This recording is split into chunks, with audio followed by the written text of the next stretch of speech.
Within the past week, a lot has happened. Danilo Gallinari and Gary Harris both have suffered serious injuries.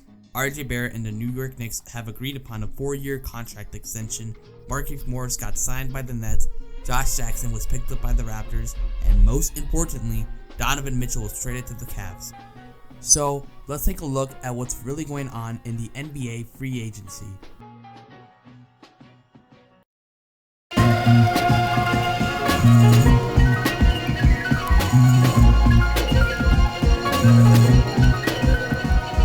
Orlando Magic guard Gary Harris sustained a tear in his left meniscus on August 27th.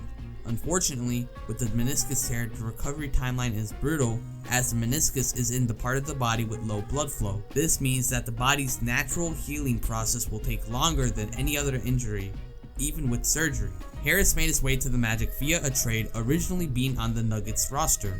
He recently signed a contract extension with the Magic for 2 years, $26 million. So the Magic definitely lose out here, because Gary Harris is a quality role player that provides adequate depth to a team that needs it in order to be competitive. Additionally, they have that money already invested in Gary Harris, so they won't be able to move off of him for another 2 years, which is detrimental to a rebuilding team. Moving on, Danilo Gallinari tore his left ACL on August 27th while playing for Italy in the World Cup qualifier against Georgia. Danilo Gallinari recently signed with the Boston Celtics in free agency, so it's unfortunate timing that he'll miss the entire 2022-23 season, especially considering that his contract is up in 2 years. With Gallinari, he's another player who provides depth to quality teams with his versatility and size. With the Celtics, it's not the end of the world as they just made it to the finals and they actually got better and improved their roster with the addition of Malcolm Brogdon. All in all, it's sad when players suffer serious injuries in the offseason, which has propelled discussion whether an NBA player should be prohibited from participating in off-season activities such as pro-am games, FIBA tournaments, and so forth. Adam Silver is a smart person though, and he knows better than to do something so stupid. With the recent surge of participation in leagues such as the Drew League and other pro-am leagues, it's really been good for the culture of the game. Think of the hype when LeBron and DeMar pulled up to the rec league, or the buzz when Trae Young and John Collins shut the entire gym down, or when players like Kobe and KD would pull up to Rucker Park to play. These iconic moments are stories we tell our kids about, and they didn't happen during the regular season or the postseason. Moments like these during the off-season are what have truly cultivated culture in our communities. Injuries happen a lot, but it isn't cause for all off-season activities to be prohibited. Moving on, as of Thursday, September 1st, RJ Barrett signed the contract extension with the New York Knicks for 4 years, $120 million. With the Knicks, it's safe to say they've assembled the most mediocre big three of all time for the highest possible price. The Knicks have been managing their money like a high schooler with their first debit card. It's just irresponsible. But hey, someone has to be the laughingstock of the league, and the Knicks have been champions in that for the past few decades. Moving on, the Brooklyn Nets picked up Markieff Morris for a 1-year stint on August 30th, adding some quality depth to their roster. With the Nets, it's all chemistry issues at this point. They've assembled a very competitive roster, so now it's just all about putting in the work.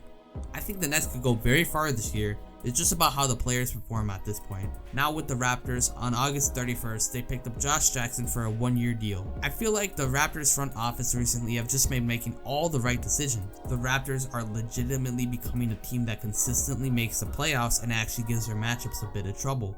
I'm excited to see what this young core has in store, and I truly believe this year they could be the 5th or 6th seed in the East. Now, to everyone's surprise, and even mine, Donovan Mitchell was traded to the Cavs on September 1st for Lauri Markkanen, Ochai Agbaji, Colin Sexton, and 3 unprotected first-round picks and 2 pick swaps. The Cavs should be wanted felons for robbing the Jazz of Mitchell without having to give up Darius Garland, Jarrett Allen, Evan Mobley, Karis LeVert, Isaac Okoro, or even Ricky Rubio.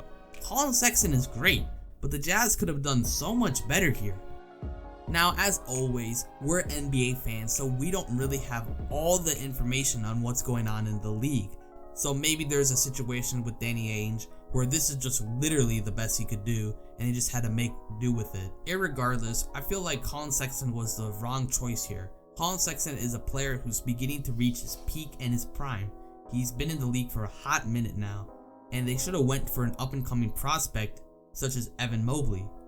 Now, again, like I said, there may be some situation where this is really just the best Danny Ainge can do. Then again, they did good on the trade with the Timberwolves where they received a multitude of picks for Rudy Gobert. So honestly, I would try to move off of Colin Sexton as fast as possible if I'm the Jazz. But then again, the season hasn't even started, so it's unfair to impose a judgment upon them already. Now with the Cavs, here's my contention. With the addition of Donovan Mitchell, they may end up coming out of the East this year.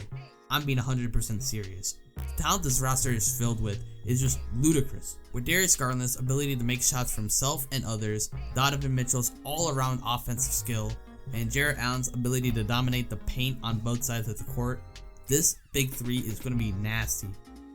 Then with their depth, they have Karis LeVert, rising stars in Evan Mobley and Isaac Okoro, veteran role players with Ricky Rubio, Shetty Osman, and Kevin Love. They are stacked to the brim with talent and experience. I don't think people realize how amazing this roster is. It's something you would have to turn the sliders all the way down on my league to create on 2K. Congrats and my deepest respect to the Cavs front office because the assembly of this roster is like a piece of art. Kobe Altman is a true genius and has finally started an era of Cavs history where they can win without LeBron or rigging the draft. I really don't have much else to say because this roster's greatness speaks for itself. Thanks for listening, drop a like and subscribe if you enjoyed, and until next time.